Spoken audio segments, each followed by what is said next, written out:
জানো তো, অনেকে বলে বাড়িতে গোপাল থাকলে নাকি অনেক নিয়ম পালন করতে হয়, কিন্তু আমরা অত নিয়ম পালন করতে পারিও না আর জানিও না। আমরা যতটুকু করি গোপুকে ভালোবেসে মন থেকে করি। অনেকে তো এমনও বলে গোপুর কোনো নিয়মে যদি ভুল হয় তাহলে নাকি অনেক কিছু ক্ষতিও হয়ে যায়। ঠাকুর কখনো কারো ক্ষতি করতে পারে বলো? আমি এসবে একদম বিশ্বাস করি না। তুমি শুধু গোপুকে মন থেকে ভালোবাসো, দেখবে গোপু সব সময় তোমার সঙ্গে থাকবে। আর এই দেখো আমাদের বাড়ির গোপু, আমি গোপুকে আমার ছোট ভাইয়ের মতো ভালোবাসি। আর আজকে গোপুর জন্য কি কি বানিয়েছি চলো সেটা তোমাদেরকে দেখাই।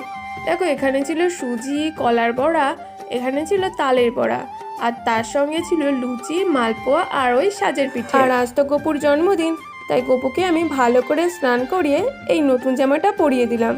এই জামাটা আমি ওর জন্য কালকেই এনেছিলাম। আমার এই ছোট্ট মিনি ব্লগটা এখানেই শেষ করি। সবাই ভালো থেকো।